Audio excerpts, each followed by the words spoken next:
والصلاة والسلام على أشرف الأنبياء والمرسلين سيدنا ومولانا محمد وعلى آله وصحبه أجمعين. Amma ba'du.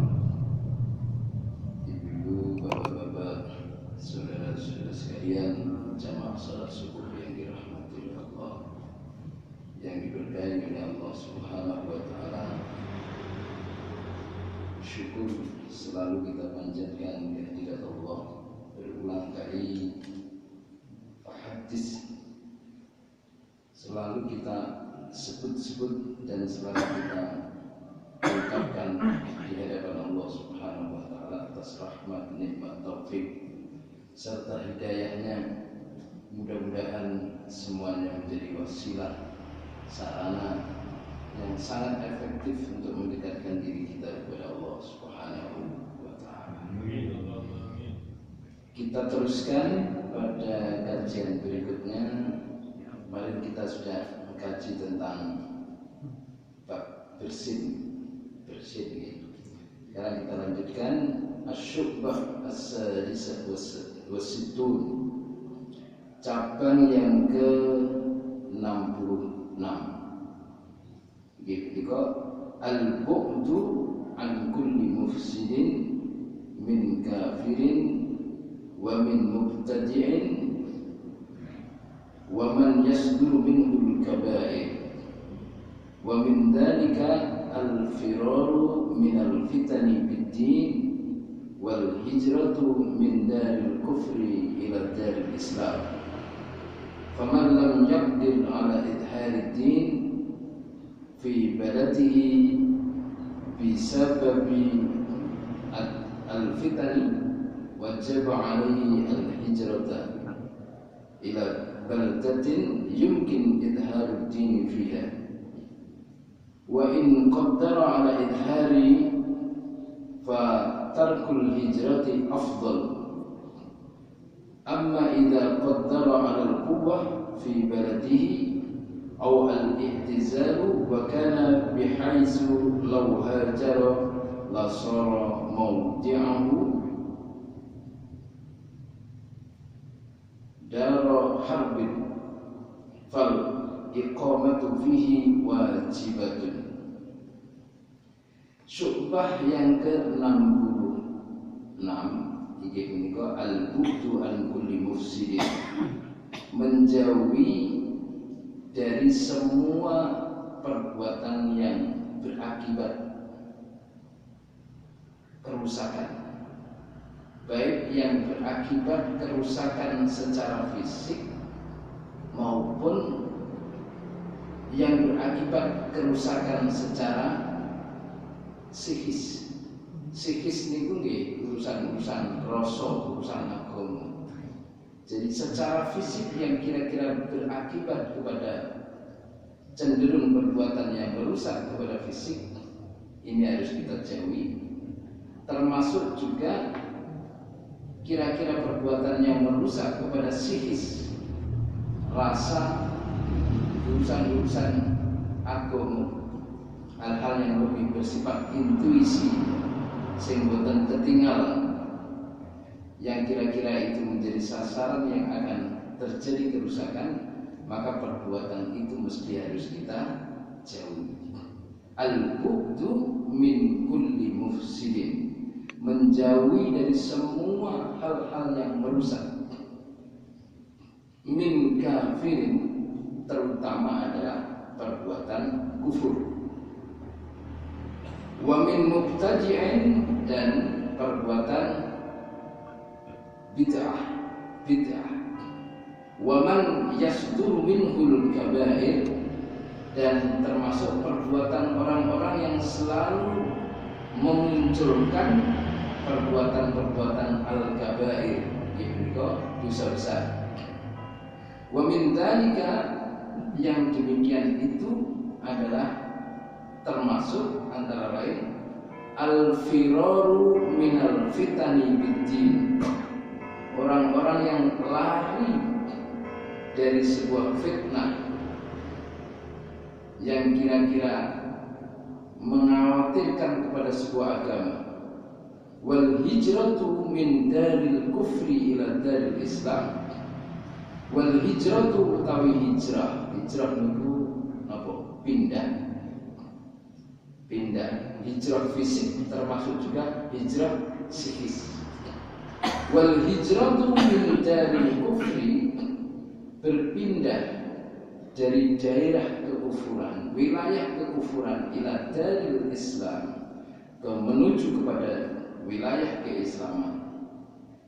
Jadi kalau kira-kira ada sebuah aktivitas perbuatan yang akan menyasar kepada fitnah agama, dan kula panjenengan sedaya kok nggak bisa mempertahankan atas fitnah agama itu, al-hijrah min daril kufri ila daril Islam, pindah dari wilayah kekufuran, dari daerah kekufuran menuju ke daerah Islam, itu langkung saya. Nek kira-kira kalau panjenengan saya betul mampu menghadapi fitnah yang mengancam sebuah agama. Kata Rasulullah kan saat itu sinten Abu Thalib sebagai backup agama Islamnya itu meninggal. Sampai di dalam sejarah itu disebut Amul Huzn, tahun kesedihan, karena satu Abu Thalib meninggal, pamannya ini. Yang kedua Siti Khadijah tidak lama kemudian meninggal. Ini backup Siti Khadijah itu backup ekonomi, saking kayanya untuk dakwah Islam itu Siti Khadijah. Sementara Abu Thalib itu pamannya itu adalah orang yang betul-betul dari muslim, belum muslim, tetapi cintanya luar biasa kepada Rasulullah. Beliau adalah elit tokoh kafir Quraisy di situ. Orang-orang kafir Quraisy segan sekali ya. Tapi begitu pamannya adalah meninggal, lalu kemudian Siti Khadijah istrinya meninggal, disebutlah Amul Huzn, tahun kesedihan. Sopo sih memberikan backup dakwahnya? Tokoh-tokoh kafir segan semua dengan beliau Abu Thalib. Dakwah pengembangan Islam itu betul-betul disupport oleh Siti Khadijah. Kalau kedua-duanya sudah tidak ada, memang bahaya ini, fitnah agama luar biasa. Sementara di kafir Quraisy itu ada pergantian, perubahan kepemimpinan dari Bani Hashim diganti dengan Abu Lahab. Wah, ini bahaya itu. Rasulullah perjuangan dan tantangannya berat, karena dari Bani Hashim kan Quraisy, Bani Hashim itu kan keluarga besar. Dan begitu Rasulullah ada di situ, berjuang di situ, lalu kemudian terjadilah pergantian kepemimpinan dari Bani Hashim berganti dari ke Abu Lahab. Oh, ini tokohnya orang kafir, bahaya ini. Lalu kemudian Siti Khadijah wonten pamannya yang betul-betul disegani oleh orang kafir. Siapa saja yang mengancam Rasulullah sepanjang beliau masih ada itu aman, Rasulullah dilindungi oleh pamannya, sekalipun beliau adalah bukan seorang muslim, tapi sayang sekali. Jadi termasuk sebenarnya cintanya Rasulullah pada pamannya luar biasa.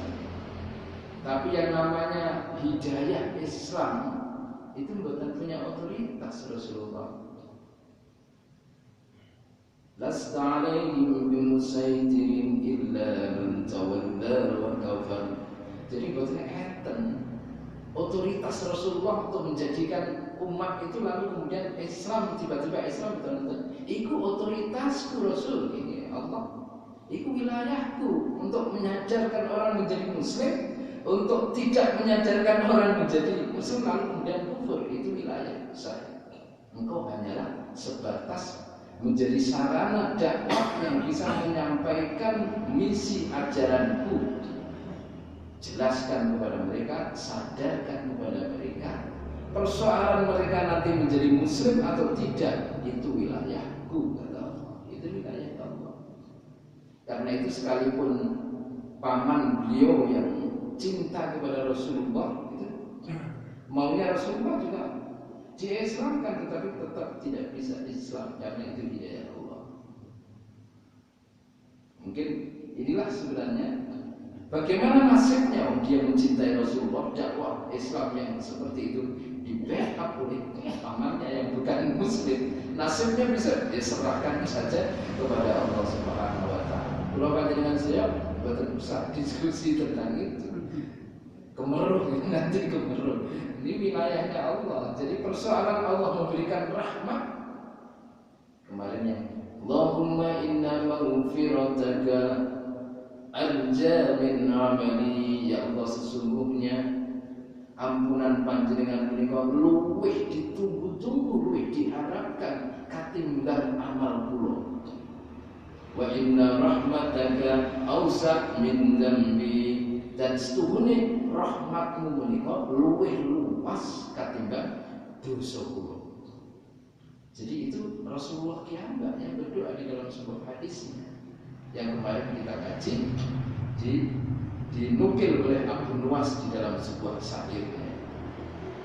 Jadi Rasulullah ngurungi ngajari kula panjenengan sedaya, sapa wonge sing pengin amal kejelekannya dihentikan, dan barang siapa orangnya yang ingin amal kejelekannya dihentikan, lalu amal kejelekannya itu tidak dicatat oleh malaikat, doa ini. Artinya paling tidak dalam malaikat itu lali betul nyatat amal kejelekan kula panjenengan sedaya.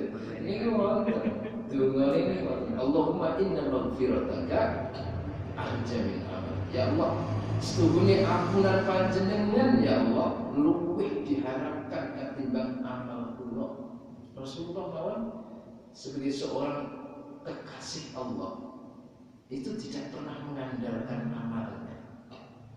Amalnya yang seluas itu Rasulullah tidak pernah mengandalkan amalnya, tetapi Rasulullah tetap mengandalkan maghfirah. Menawi maghfirah tidak Allah berikan kepada beliau tidak bisa berbuat apa. Kalau sudah Allah tidak memberikan ampunan, apa yang terjadi? Wa inna rahmataka awsa' min dzambi. Dan setuhune rahmatmu ya Allah luwih luas, luwih jembar katimbang dosaku. Rasulullah sing gak patek duwe dosa, ini ngakoni dosane niku luas sekali. Ning walaupun seluas dosa yang telah beliau lakukan,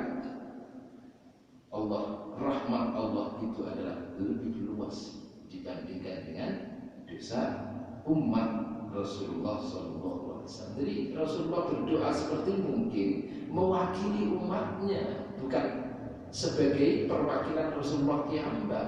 Doa seperti itu mengajari bahwa ampunanmu ya Allah lebih ditunggu-tunggu, lebih diharapkan daripada amalku. Sebab Rasulullah sebenarnya umatku itu amalnya gak akeh. Rasulullah juga sebenarnya umatku itu dosanya akeh, amalnya gak akeh. Jadi bukan perwakilan, bukan representasi Rasulullah yang enggak doa seperti itu. Karena Rasulullah itu sebenarnya umatku itu amalnya gak pakai akeh. Dungo dari pengiran ampunanmu ya Allah. Rasulullah juga sebenarnya umatku itu dosanya akeh. Karena itu rahmatmu ya Allah juga. Karena rahmatnya lah semuanya bisa. Karena rahmat Allah bisa jadi Abu Thalib dimasukkan surga kan pulau panjenengan saya buatan sebenarnya. Karena amal pulau panjenengan saya tidak bisa diandalkan. Lah ini telah yang sangat menjadi sangat penting, hal-hal yang itu wilayahnya Allah sebenarnya tidak perlu terlalu didiskusikan. Karena otoritas yang membuat orang itu sadar dan memperoleh hidayah Islam atau tidak Islam itu adalah wilayah Allah Subhanahu wa taala. Bahkan Rasulullah pun dikritik oleh Allah, wilayahmu itu hanya sebatas penyampai risalah, penyampai misi, dakwah, tidak sampai pada merubah akidah seseorang. Urusan perubahan akidah itu urusan guru itu.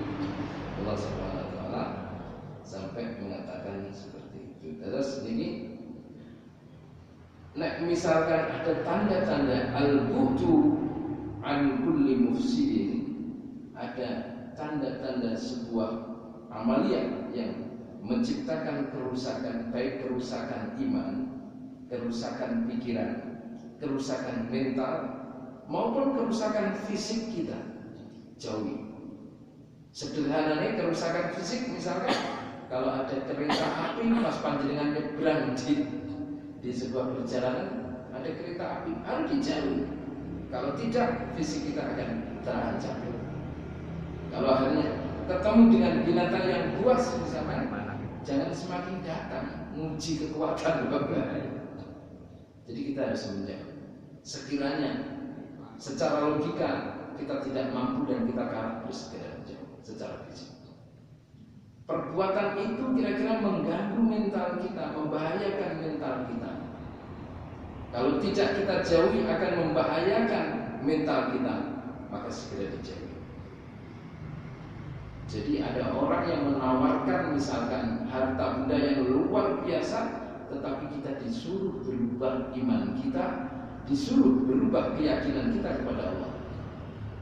Ini secara mentalitas, secara jiwa, keagamaan, spiritualitas membahayakan. Jadi kalau ada tawaran-tawaran yang sekiranya menggoyang keimanan kita, akidah kita, segera lawan, kita harus menjauhkan diri. Kalau tidak, kita akan terjebak itu.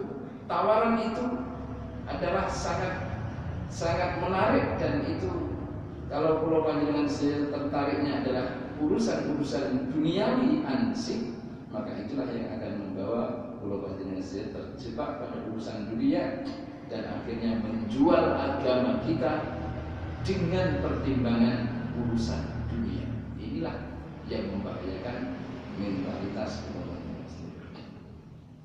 Al-bu'du an kulli mufsidin min kafirin wa mubtadi'in. Jadi di sini digambarkan yang paling berbahaya itu adalah kerusakan agama, kerusakan akidah dari kafir, perbuatan kafir, perbuatan mubtadi'in, perbuatan yang gawe ajaran baru.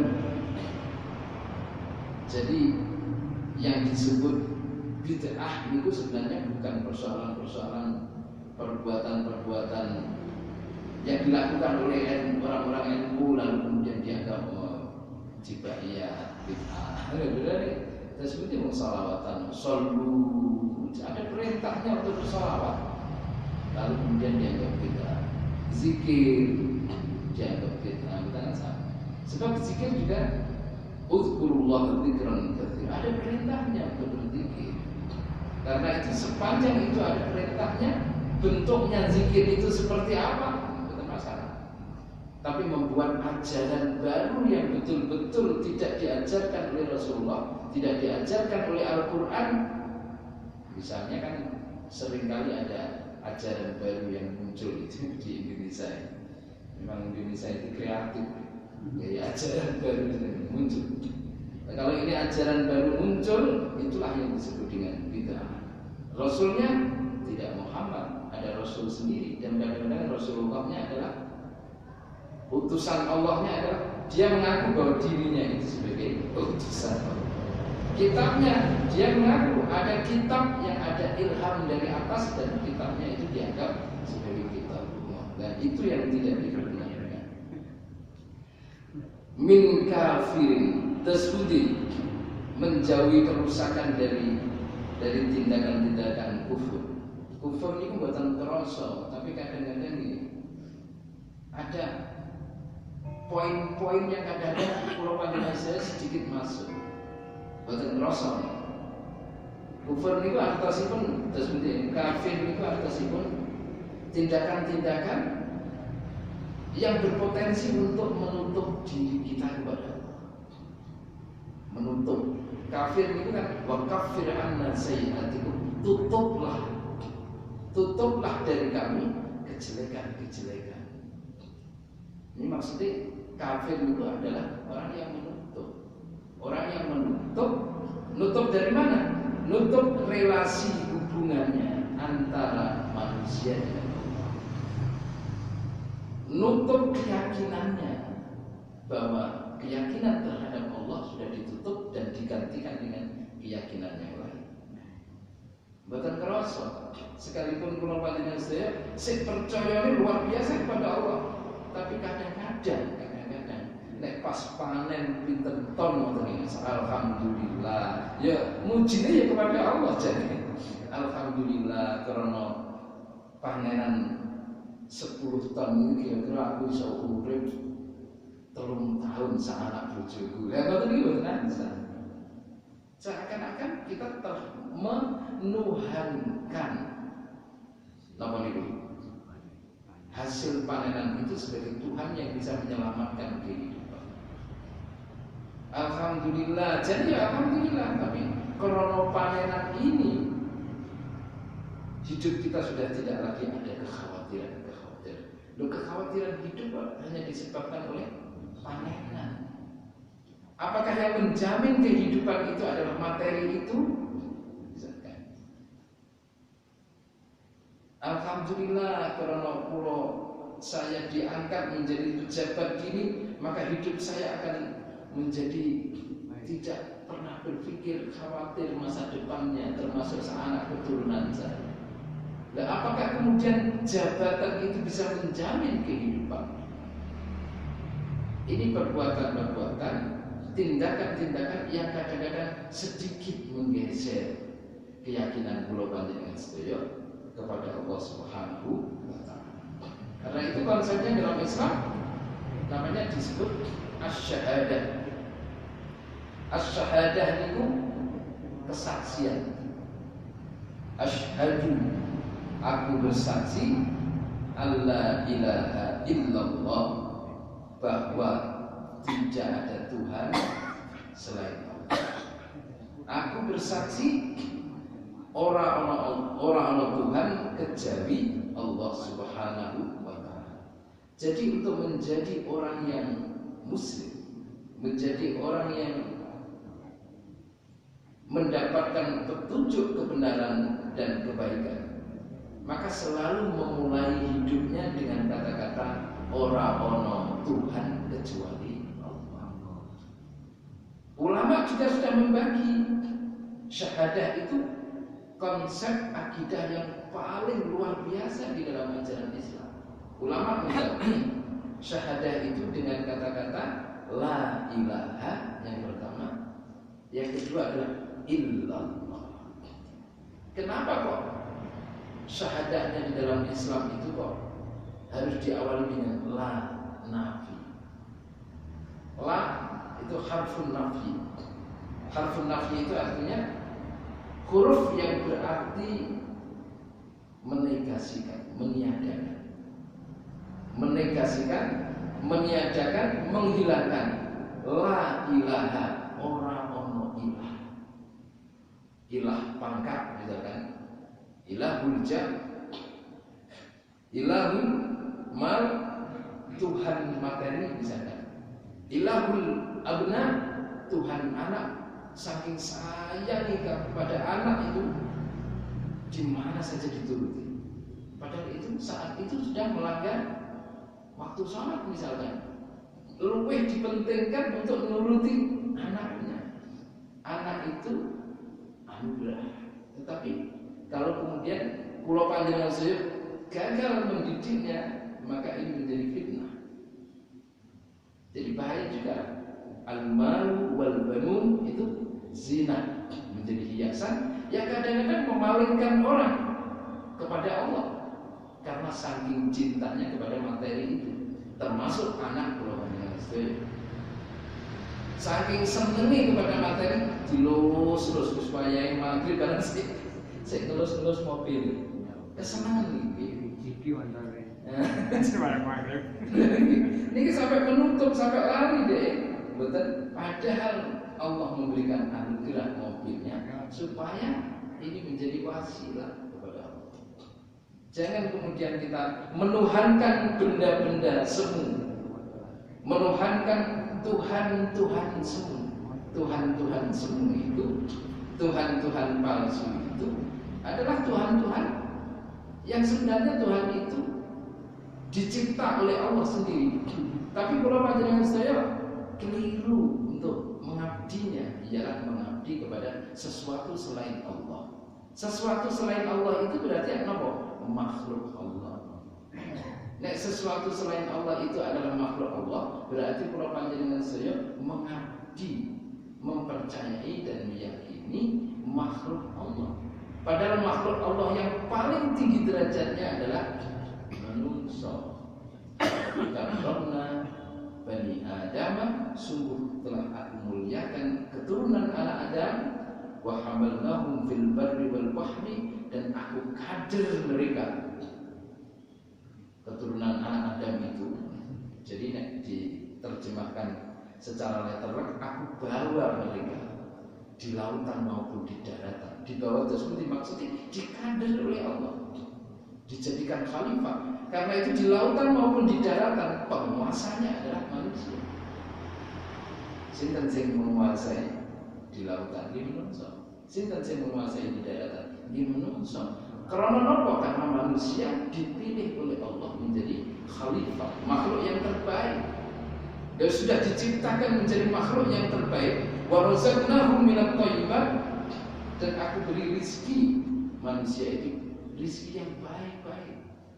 Wa faddalnahum 'ala katsirin mimman khalaqna tafdila, dan aku lebihkan manusia dengan kelebihan yang jauh lebih sempurna dibandingkan dengan makhluk-makhluk lain yang telah aku ciptakan. Coba kayak kotor manusia itu, saelek-elek manusia itu, saelek-elek itu mulia karena diciptakan oleh Allah sebagai makhluk yang paling mulia. Karena itu menawi kula panjenengan menghina kepada makhluknya Allah yang namanya manusia, Allah juga murka, Allah juga boten remen. Jadi kalau bisa, karena manusia itu makhluk yang mulia, kula panjenengan saling ta'aruf, saling menghormati. Lah Allah sudah menciptakan manusia sebagai makhluk yang tertinggi, tiba-tiba manusia sebagai makhluk yang tertinggi itu ternyata ngetek mau nyembah, mengabdi, mempercayai kepada makhluk yang justru jauh lebih rendah posisinya. Oleh karena itu di dalam ajaran Islam, la ilaha, terus ulama, ora ono ilah, ora ono Tuhan semu di dalam kehidupan dunia. Itu dhisik yang harus dikikis habis, yang harus dinafikan, harus ditiadakan, harus ditolak dari hati dan jiwa kula yang sudah mewadahi kepercayaan selain Allah.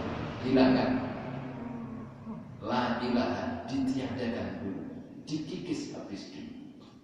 Baru kemudian hati ini diarahkan illallah.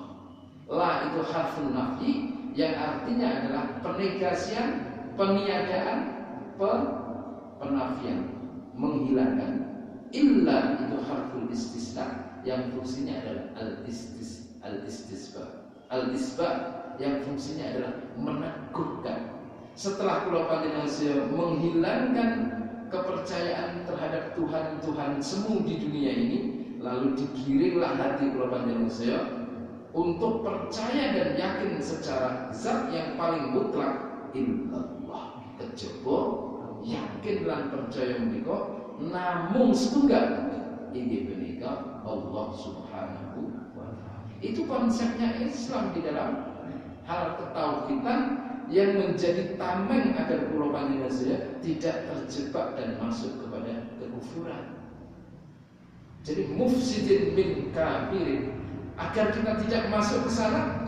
Setiap hari ini kula panjenengan mengevaluasi, aja sampai hati dan jiwa kula panjenengan itu terikat, tergantung kepada sesuatu selain Allah Subhanahu wa taala. Tergantung itu sudah posisinya sudah mengabdi. Terikat maksudnya yang namanya kepercayaan itu pasti mengikat. Yang namanya kepercayaan itu pasti menggantung, mempengaruhi hati kula panjenengan untuk selalu meyakini kepada sesuatu yang kita yakini. yang kita percayai. Kalau panjenengan sudah mempercayai ada sesuatu selain Allah, itulah yang sebenarnya lama-lama akan menggeser kepercayaan mutlak panjenengan kepada Allah dan berganti kepada kepercayaan semu yang dalam bahasa syahadat panjenengan disebut ilahun. Karena itu la ilaha illallah. Illallah niku jadi ada negasi, ditiadakan dulu, setelah tiada kemudian digiring hati panjenengan diteguhkan, dikokohkan kepercayaan panjenengan semata hanya kepada Allah Subhanahu wa taala. Jadi kenapa sih ada la ilaha illallah? Kenapa ada an-nafyu wal isbat dalam konsep Islam? Kok tidak langsung mawon aku percaya dumateng Allah Subhanahu wa taala? Jadi orang yang benar itu bukan orang yang mengatakan aku percaya kepada Allah. Gampang nek ngoten itu gampang. Tapi di dalam Islam, syahadat di dalam Islam diajarkan kepada kita yang benar itu diawali dengan kata-kata upaya kula panjenengan saya la ilaha. Ora ono ilah-ilah palsu, ora ono Tuhan-Tuhan semu di dalam keyakinan saya dihilangkan dulu di dalam Islam. Ngoten cara strategi ini, ngoten metodenya. Setelah itu betul-betul hilang kosong, dikukuhkan dan diteguhkan kepercayaan kula panjenengan illallah. Jadi yang benar itu bukan aku percaya kepada Allah, tetapi yang benar itu upaya maksimal untuk menghilangkan godaan-godaan kepercayaan kula panjenengan kepada Allah. Godaane apa? Dia percaya kepada selain Allah. Itu godaan. Ilah-ilah itu ditiadakan baru masuk itu. Sebab menyangkut tentang kepercayaan itu sejatosipun sampun final. Sedaya umat manusia itu percaya kepada Allah. Setuju? Tidak satu pun umat manusia yang tidak percaya kepada Allah Subhanahu wa taala. Semuanya percaya. Oke, semuanya percaya. Tidak satu pun umat manusia yang tidak percaya kepada Allah. Urusan kepercayaan kepada Allah sudah final. Karena urusan kepercayaan kepada Allah itu fitrah manusia. Wa id akhadha rabbuka min bani adam min zuhurihim dzurriyyatahum. Ingatlah tatkala Tuhanmu mengeluarkan anak cucu Adam dari tulang punggung mereka. Wa asyhadahum ala anfusihim, dan ingatlah tatkala Tuhanmu mengambil kesaksian kepada kalian semua ala anfusihim, melalui jiwa mereka semua di alam rohani. Alastu birabbikum, lantas Allah berfirman, bukankah aku ini sebagai Tuhanmu? Qalu, semua umat manusia di alam rohani itu menjawab, qalu, mereka menjawab, bala, betul ya Allah. Syahidna, kami telah bersaksi, annaka rabbi, sesungguhnya engkau adalah Tuhan. Sudah, jadi ada perjanjian antara Allah dengan makhluk di alam rohani yang menggambarkan bahwa sedaya umat manusia itu percaya kepada Allah. Tetapi persoalan yang sangat mendasar itu, kepercayaannya kepada Allah yang sudah final ini kadang-kadang tergeser. Gara-gara apa? Gara-gara konsepnya beda. Konsep tauhidnya. Nek konsep tauhidnya Islam itu tentang syahadah itu. Syahadat tauhid, asyhadu an la ilaha illallah. Ini konsepnya Islam.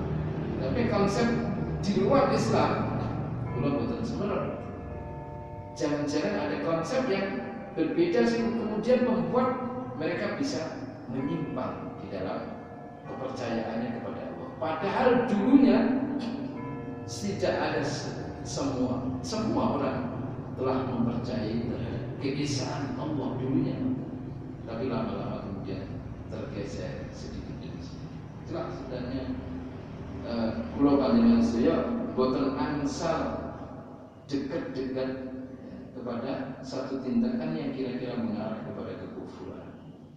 Melalui panjenengan sedaya imannya ini sudah mulai sedikit belok, percaya banget ya, ada sesuatu selain Allah yang memberikan janji-janji kehidupan. Ini sing perlu di. Misalkan kok bisnis, kalau kita prospeknya apik, ya nek Allah memang maringi rezeki lewat bisnis, ya ini bisnis yang asik. Jangan kemudian mengandalkan bisnisnya, yakinkan kita kepada Allah lupa. Jadi kalau bisnis itu prospeknya baik, tetap dikembalikan, ya Allah, kalau Engkau memang menganugerahkan rizki yang halal ini, maka mudah-mudahan bisnis itu berhasil dengan baik. Itu tetap dilandaskan, disandarkan kepada.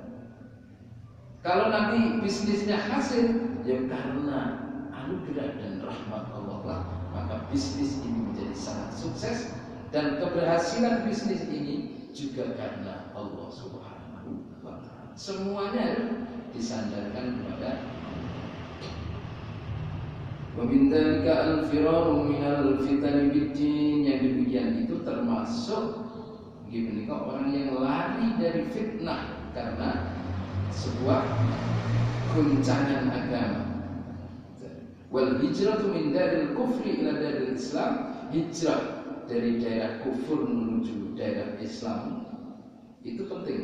Tapi faman lam yuqaddir ala idhariddin, barang siapa yang tidak mampu ala idhariddin untuk menampakkan, untuk mendominasikan agama fi baladihi, di dalam sebuah wilayahnya atau negaranya, bisa babi al-fitani, disebabkan karena di daerah itu betul-betul ada fitnah yang luar biasa, sehingga kira-kira menampakkan agama, memperkokoh agama, mempertahankan agama di situ tidak mampu karena ada fitnah agama, wajib alaihi al-hijrah, maka wajib padanya untuk pindah ya. Wajib alaihi al-hijrah ila baldatin, hijrah ke tempat lain, yumkin idharuddin fiha, yang kira-kira dimungkinkan agama itu bisa selamat di situ. Agama global ini saja. Wa in qadara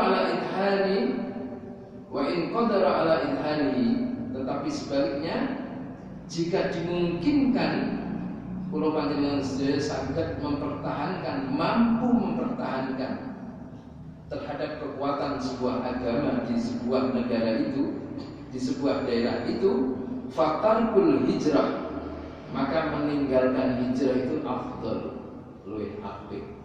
Jadi nek panjenengan saya misalkan suatu saat di daerah ini ada gerakan komunisme yang luar biasa misalkan, terus pemimpinnya daerah ini juga bergeser, semua pemimpin menjadi tidak muslim. Yang muslim tinggal 3 orang 4 orang. Waduh, ini bahaya juga ini. Diperkirakan agama tidak bisa diperkokoh di sini. Mau pengajian dilarang, mau sholat tanya, cek administrasinya begitu ketat sekali. Wah, ini berbahaya. Kalau ini berbahaya, diprediksi kalau panjenengan saya tidak bisa mempertahankan agama kalau tetap di sini karena fitnah agama begitu besar, maka ini pindah di tempat lain. Kalau ini negara, tapi bahasanya tidak harus negara, pindah di tempat lain yang kira-kira agama itu memungkinkan hidup di situ. Tetapi ketika panjenengan saya punya kekuatan yang luar biasa, sekalipun 4 orang dikelilingi oleh sebuah kejahatan yang berpotensi untuk menyimpangkan Islam kepada di luar Islam, maka kekuatan itulah yang membuat prediksi panjenengan saya bahwa meninggalkan hijrah itu lebih afdal. Wis dikene tidak mungkin akan terjadi kehadiran Allah Ma'ana, Allah bersama kita. Wah, itu langkung saya, fatarkul hijrah afdal, meninggalkan hijrah artosipun tetap di sini, nggak usah pindah, dan itu lebih afdal. Tapi syaratnya diprediksi kalau panjenengan saya mampu mempertahankan. Wa in qadara ala idhari, siapa yang mampu untuk mempertahankan dominasi agama itu pada sebuah negaranya, fatarkul hijrati afdalun, maka meninggalkan hijrah itu lebih afdal.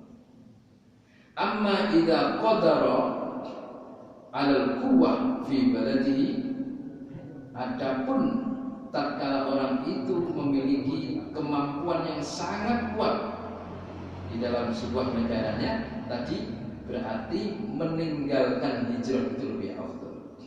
Au al-i'tizal, atau melepaskan diri dari sebuah negara.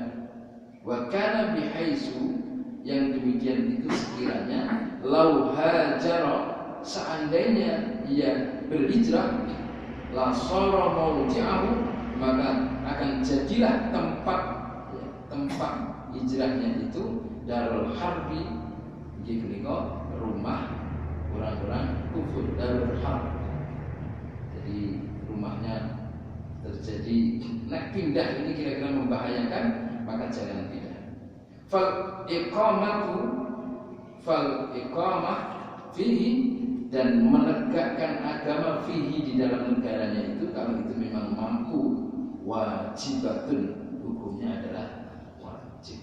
Jadi nek ketoke bahaya dan kita tidak mempunyai kekuatan, fitnah agama itu besar, pindah. Tapi nek kelihatannya kalau manusia kuat mempertahankan agama itu hidup di sini dengan prediksi-prediksi dan pikiran-pikiran yang lain, maka meninggalkan hijrah dari tempat ini ke tempat lain itu lebih afdal. Apalagi ada kekuatan dan kemampuan yang melebihi diprediksi. Kalau kelihatannya 4 orang, tetapi jaringannya cukup jauh. Nah, anak apa-apa langsung bel, apa-apa langsung bel, kuat sekali. Maka meninggalkan hijrah itu langkung sae ketimbang hijrah. Diperkuat di sini fal iqamatu fihi, dan kondisi yang seperti itu untuk bertahan di sebuah negaranya dalam artian tidak hijrah, itu hukumnya wajib. Terus tanggung jawab nggawa agama niku kata Rasulullah identik dengan memegang bara api, berat sekali. Api itu kalau dipegang panas sekali. Tapi kalau dilepaskan, banyak orang yang menghindar dari api. Agama itu berat sekali. Jadi siapa yang punya tugas untuk membawa agama, misi agama, apalagi seperti Rasulullah sebagai pemimpin dan utusan Allah, maka membawa Islam itu adalah bagaikan membawa bara api yang begitu panas, ancamannya luar biasa. Di era Rasulullah, di era para pejuang-pejuang Islam, termasuk juga pendahulu-pendahulu Islam yang ada di Indonesia saat dulu, ketika berhadapan dengan orang-orang yang mengancam eksistensi Islam, berat sekali. Karena itu di era sekarang itu menurut saya ancaman secara fisik tidak ada, tetapi ancaman secara psikis berbahaya. Anak pulau panjenengan saya dibebaskan milih agama apapun, ibadah di masjid mulai pagi sampai malam pun tidak ada larangan. Tetapi ancaman yang bisa menggeser orang itu tidak mempercayai adanya Allah dan tidak suka kepada ibadah di dalam Islam, ancaman secara psikis banyak. Ancaman ini nomor itu di era globalisasi teknologi dan informasi. Nek panjenengan sedaya cucu-cucunya itu tidak diawasi, mainan HP sejak kecil tapi tidak diawasi, bahaya. Soalnya di dalamnya itu informasi luar biasa kalau itu diarahkan kepada kebaikan. Tapi informasi kejelekan kalau itu tidak terdeteksi juga akan sangat memakan keyakinan dan kepercayaan anak cucu kita ke depan.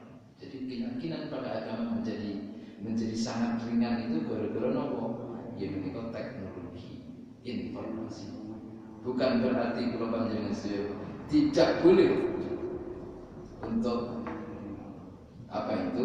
berinteraksi kepada teknologi dan informasi, tetapi hati-hati karena nek saged nggih, nek sik cilik aja dipegangi HP dulu. durung wayah. Toh juga kalau mulai di SD memang sekarang pelajaran-pelajaran juga memang sudah pakai butuh HP memang, karena alat yang sangat efektif. Seorang guru memberi tugas lewat HP cepat, tapi fungsikan HP itu betul-betul ke arah akademik, ke arah pendidikan yang baik. Jangan sampai ada ruang dan kesempatan yang terlalu lama anak itu kemudian membuka fitur-fitur yang tidak jelas, dan sebenarnya harus membutuhkan pendampingan. Kalau itu dia, kalau kelihatannya anak kecil sudah mainan sendiri, HP mojok, itu segera diawasi, karena itu akan mengancam sebuah keyakinan, kepercayaan anak kita masa depan.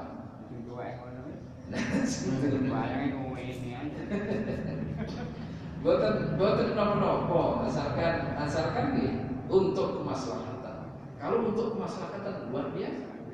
Tapi kalau mungkin tidak mungkin. Kalau jenenge manusia itu ada kekuatan hati dan ada kekuatan nafsu.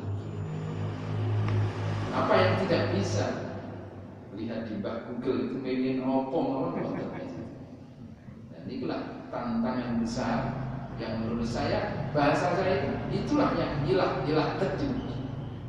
Nah, sejauh mana kalau panjenengan mempercayai itu? Sejauh ini sebagai fasilitas dan sebagai media informasi yang bisa menguatkan kita menuju kepada keimanan. Jangan kemudian media dan fasilitas ini membuat diri kula panjenengan saya justru menyimpang dari jalan.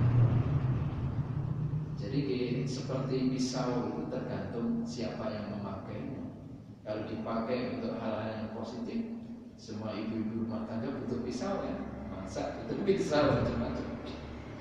Tapi kalau pisau digunakan yang tidak baik, ya akan membahayakan. Tergantung kepada pemakainya. Karena itu agar putra-putra kula panjenengan saya itu bisa memfungsikan teknologi dan informasi dengan baik, dan akan bisa mengantarkan teknologi dan informasi kepada kemaslahatan, mestinya memang harus didampingi. Didampingi ini penting sekali. Panjenengan tentu betul dampingi cucunya, ya. Panjenengan punya putra dan putranya itu punya anak, dan putranya ini yang harus ditekankan, harus didampingi putra. Kalau tidak, rawan di era sekarang. Mudah-mudahan tentu yang membuat orang itu menuju kepada kerusakan, kekufuran dan bid'ah dan lain sebagainya, itu sebenarnya adalah era globalisasi teknologi dan informasi. Mudah-mudahan saya tidak menolak teknologi, kita hidup di era modern, tetapi kita hati-hati terhadap teknologi. Kurang lebihnya mudah-mudahan bermanfaat, maslahat. Kajian kita memberikan dorongan kepada kita untuk melakukan amaliyah-amaliyah yang mufidah, mesti maslahat di dunia dan akhirat. Kita akhiri kajian kita di subuh kali ini dengan membaca alhamdulillah bersama. Alhamdulillahirabbil alamin. Ihdinas siratal mustaqim. Assalamualaikum warahmatullahi wabarakatuh.